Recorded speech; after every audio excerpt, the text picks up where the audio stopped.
Hey guys, that one lonely weeb here, and welcome back for another long-awaited video. I would like to apologize for taking so long to upload. Yeah, half a year basically, but here we are now. Uh, I School got the better of me. It was my first year in high school, and I was really stressed out, among other things.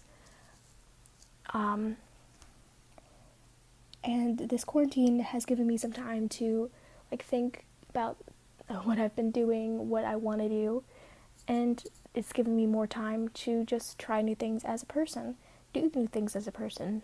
And since summer is coming up for me, summer vacation at least, I am going to have more time to record, so I'll be giving you more and more stuff, hopefully. And even though, like I said, summer vacation is coming up, quarantine is still kind of going on. Some states are moving into the yellow zone, or at least I'm from America, if you couldn't tell by the accent, but some states are moving into the yellow zone, but I still want everybody to be careful, washing their hands, staying apart from strangers in public, I guess, and just overall being careful. And that includes during the Black Lives Matter protests. Now, me being where I'm at right now, my parents will not let me go to one of these protests due to the fact that they're afraid of me being injured by people who want to be rioters. But just know I am standing for it, I am here for it, and it's just a horrible thing that this has to happen. Not the movement, of course, but we're all people, and people should be treated equally, so it just baffles me sometimes. But if you disagree with me, then either don't say anything about it, or you can leave, I guess. I don't know. I don't want to get too political on here. It's just a fanfiction channel. But I really hope you enjoy the video, and it's a Todoroki X-Reader fanfiction. I hope you enjoy. Oh, and one more thing. It is a piece by My Hero Writings. She's an amazing writer. You should go check out her Tumblr site. This one is called Animal Instincts. Okay, we're good. Enjoy the video. As Class 1A's self-proclaimed undercover therapy cat, you took it upon yourself to comfort your fellow classmates in need. And with the constant chaos that happened to surround UA, you found that particular need to be quite substantial. Not that you minded. You were always willing to help a friend, and if you were able to do so by taking advantage of the human's natural boost in oxytocin when engaging with a dog or cat, so be it. Plus, you could not deny the head and neck rubs or ear scratches you received while in animal form. It was a nice bonus. As the sky darkened to a deep twilight, you took the cue to head back to the dorms after wandering on campus, when you spotted a familiar head of polychromatic hair sitting atop his veranda. What's he doing up so late? Curious, you shifted into the more discreet form of a cat and climbed the ledges of your classmates' balconies until you reached the 5th level. Todoroki was resting his elbows against the railing as he looked out into the campus with his head in his hands. To the untrained eye, one might see him and think nothing was wrong. But with your close proximity and heightened sight, the darkness under his eyes and wrinkles along his normally ironed shirt was clear as day. Todoroki looked tired. You inched closer slowly, torn between letting him have his space and the overwhelming urge to soothe his worries away. However, it turned out that wasn't a decision you had to make for yourself. In the split second you landed on the balcony next to him, he instantly straightened and turned his head toward the soft patter of your paws, eyes locking onto your dilated pupils. You froze. A cat? Todoroki mused. You made a move in retreat when a soft murmur came from his lips. Slowly extending his hand, palm down, he gestured you over and you cautiously obliged. Don't be scared, Neko-chan. Now, Although you liked to think you were in control of yourself when you transformed into an animal, there were times you had to admit the animal's instincts were strong enough to test your resolve. And in cat form, the moment you felt the gentle rub of fingers underneath your chin, your resolve flew out the window, instead taken over by the sudden urge to flutter your eyes shut and mewl. When his hand shifted from under your chin to cupping your face and rubbing your ears, you couldn't help it. A purr of contentment left the back of your throat as you stretched, peering up at him. You caught a small smile playing on Todoroki's lips. You hummed to yourself. Good. Your job as a therapy cat had never once failed, and you were glad Todoroki was no exception. As he rubbed his knuckle against the tops of your ear, you felt yourself melt against the warmth of his left hand, with all thoughts momentarily leaving you. I never had a pet before, said Todoroki, continuing his absent-minded attack against your senses. My father said animals, especially those we grow an attachment to, are a mere distraction. You made a noise of indignation, brows furrowing as you thought of giving Endeavor a piece of your mind.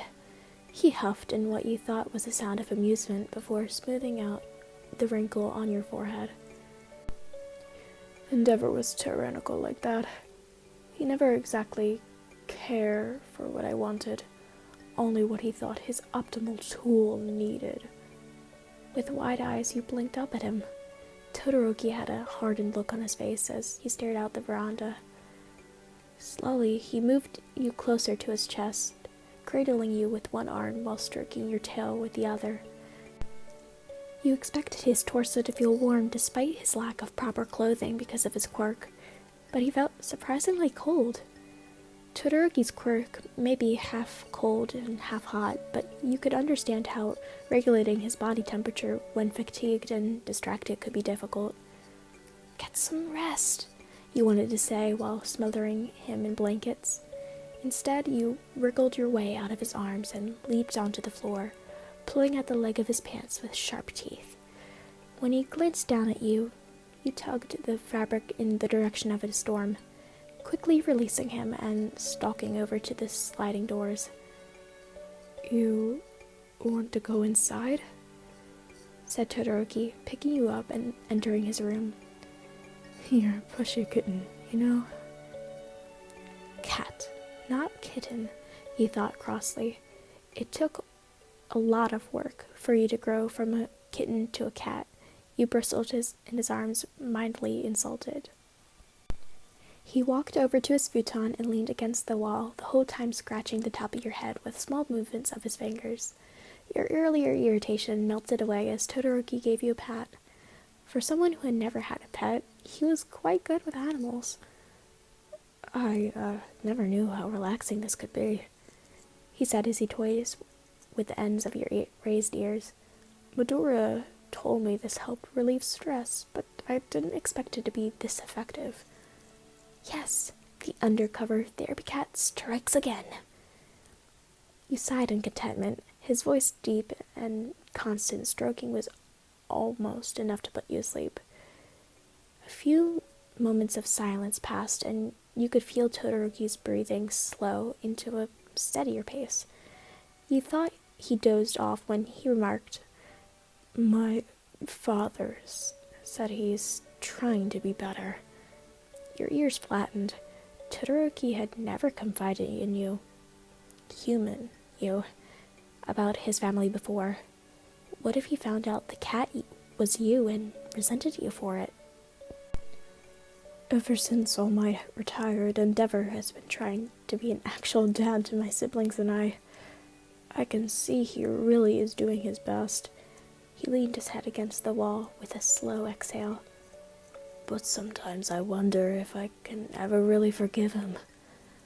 Burrowing your cheek into her chest, you mewed. You don't ever have to forgive him, you were trying to say, but you knew, given time, he would. Despite his aloof exterior, Todoroki had a big heart. He was fierce and loyal and cared deeply for those he trusted. That was something you've always admired about him. If only you had the courage to tell him that in person, and not as a cat. I know I should forgive him. No, you don't. But part of me doesn't want to. My older sister is optimistic about the change, but I can't help but wonder if she really thinks Endeavor will change, or if she's holding on to the hope of finally being a family. Todoroki pushed his bangs out of his face, causing his hair to look slightly disheveled. I want to be a family too, he admitted. It can be lonely without one. Your heart broke at his words. You couldn't imagine life without your family. No matter how much they got on your nerves, you knew they would always love you. You wanted Todoroki to know he deserved to feel worthy of that love himself. He sent a look in your direction, as if he could sense the shift in your thoughts. Apologies, Neko-chan. I hope I didn't hurt your ears by talking too much. Todoroki ran your left ear between his middle and index finger as you leaned against him. From his sitting position, he slouched onto his pillows as he laid down. You snuggled in his arms. I don't normally chatter off like this. You seem trustworthy, he said, sounding sleepy as he scratched under your chin. Thank you for listening. As Todoroki dozed off, you couldn't help but feel guilty for accidentally finding out all these things about him. You expected a quick snuggle and pet and he'd feel better soon, and you'd be let go, which was the typical routine with your other classmates you saw, without knowing that it was you as a cat. You didn't think he would actually make substantial conversation.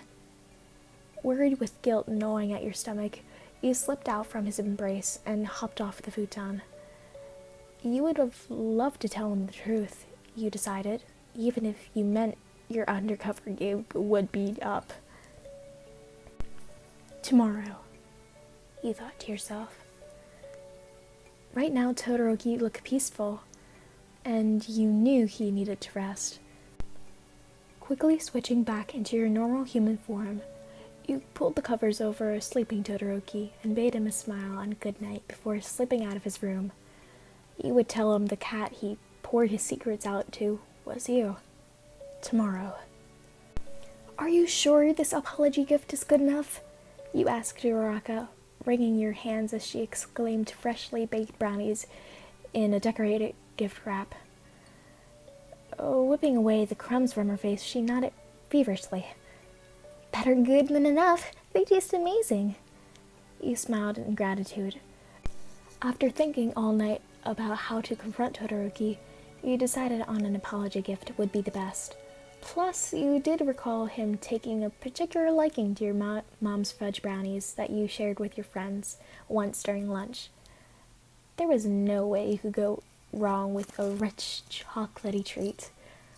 You should really bake apology treats more often, said Uraraka, eyes lighting up when you offered her another corner piece that didn't fit right in the gift bag.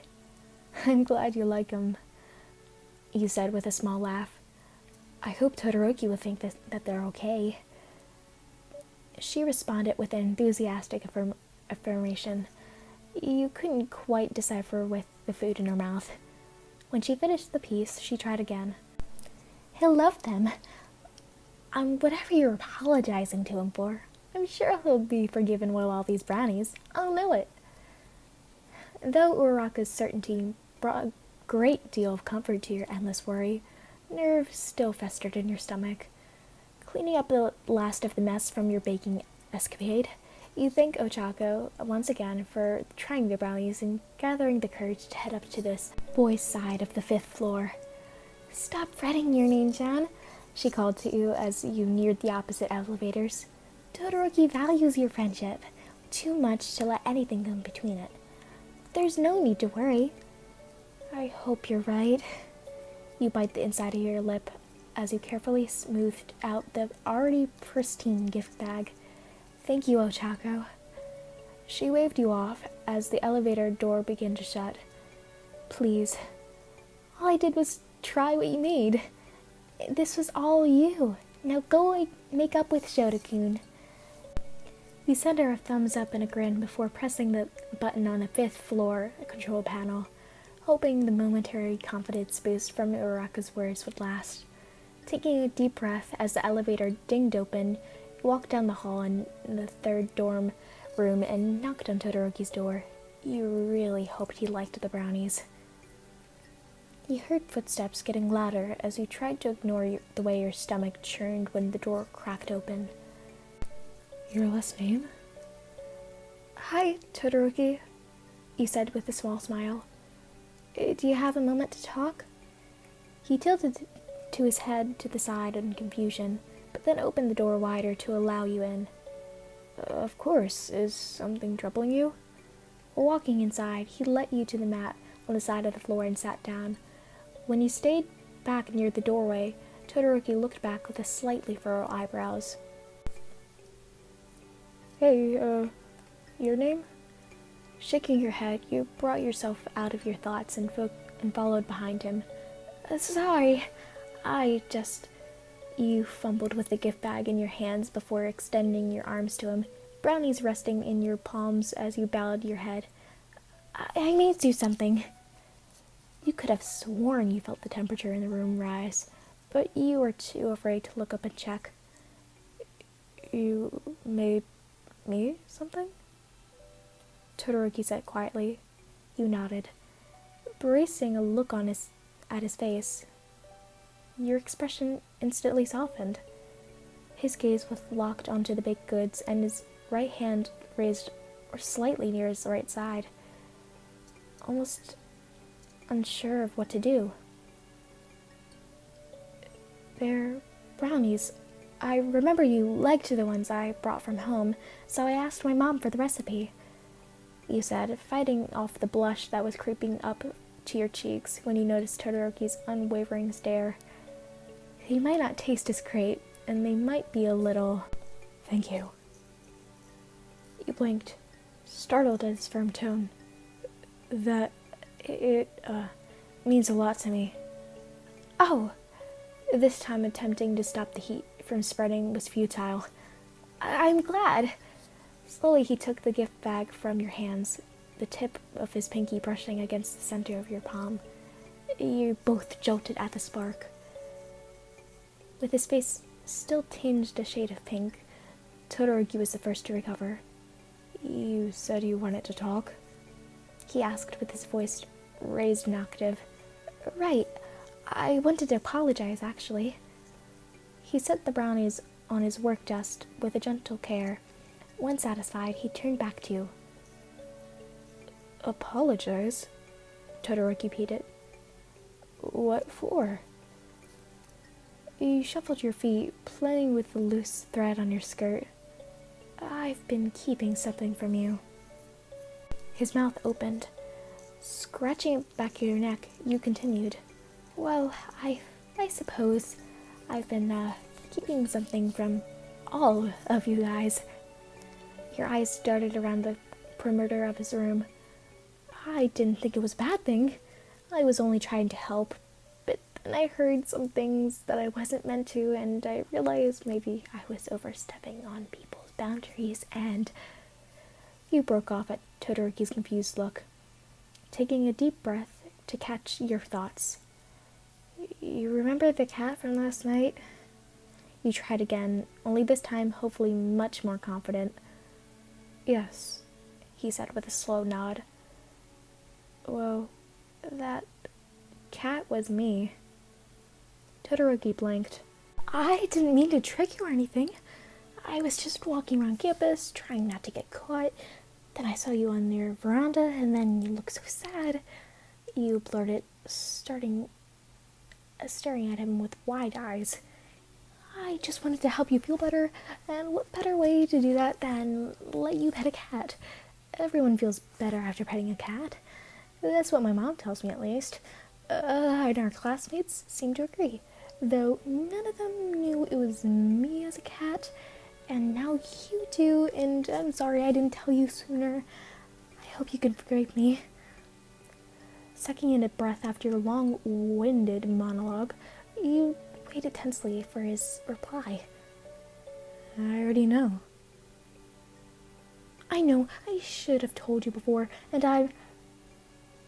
You paused, your breath registering what he just said. You know? Todoroki nodded. You know what exactly? That you've been acting as Class 1A's therapy cat, he said. I had my suspicions, at least, but you confirmed them all just now. But, you were at a loss for words. He knew? You knew? Todoroki paced over to his windows and leaned against them. I had a feeling the cat wasn't a real cat. Not fully, anyway. And since not many students here have quirks that allow them to shapeshift, you were the only one that made sense. You followed his movements with your gaze, looking away when he looked up. You knew the cat was me, you murmured, peering at him through your lashes. And you still chose to confide in it? Of course. Todoroki loosened the cuffed link on his uniform. There was never a need to apologize. As I told you before, I think you're trustworthy. It doesn't matter if you're a cat or not. He paused. I trust you. A shy smile made it on your face when you met his gaze across the room. I trust you too, Shadow-kun. His expression matched yours. Thank you. The two of you settled into a comfortable silence as he thought briefly about that night. He told you about his family, his worries. You. Not just cat you, because he trusted you. The thought sent an odd flutter in your stomach. Wait. When we cuddled, you said with heated cheeks. You knew it was me? Todoroki's level of flames on his face challenged your own, but his were just slightly more visible. I suppose I did. He hesitated. Is that okay? You grinned. More than okay. That's good. There was a short beat, then...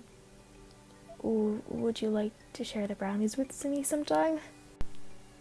Surprised, you glanced over at your apology gift on Todoroki's table. Thank you, but I'm okay, you said, waving them off. I ate plenty of batter and extra pieces while preparing them for you, and I won't be able to eat another brownie for weeks. His face fell before giving you a shrug.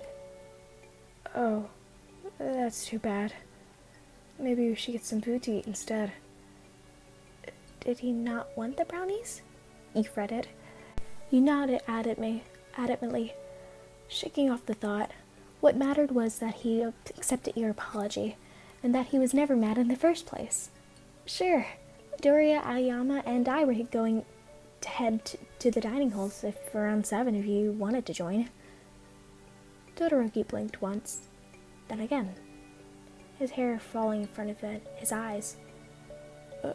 No, I meant eat somewhere else, he queried. Maybe not today, but perhaps this weekend? It could be just you and me, if that's okay with you.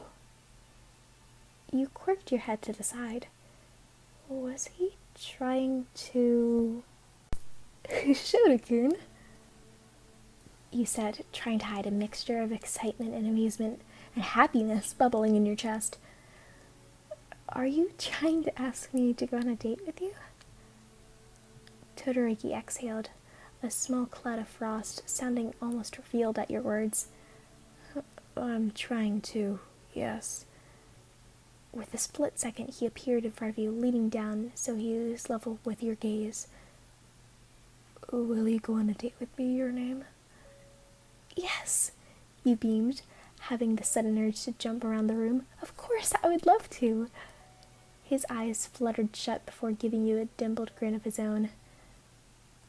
We could even go to the cat cafe, you teased, shifting into a cat and running between his legs while you slipped between his fingers. Laughing at the look at his face, you turned back into a human, but only as long as you don't get tempted by any other felines. Todoroki shook his head, traces of a smile lingering up his face as his hand finally found yours. Don't worry, Neko-chan. The only one I can be tempted by is you. And that's a wrap. Thank you guys so much for watching this video. I really hope you like it. The author's Tumblr links will be in the description box below. Like this video, I guess, if you enjoyed it. Leave comments down below of what you want to see next. And gosh, also thank you so much for 700 something. Oh my gosh, I don't even know. I can't even. There's so many of you. Like, where'd you all come from? It just astounds me. But anyways, guys, thank you so much. Have a good day, night, or afternoon. Doesn't matter where you are. Just enjoy yourselves, I guess. Bye-bye.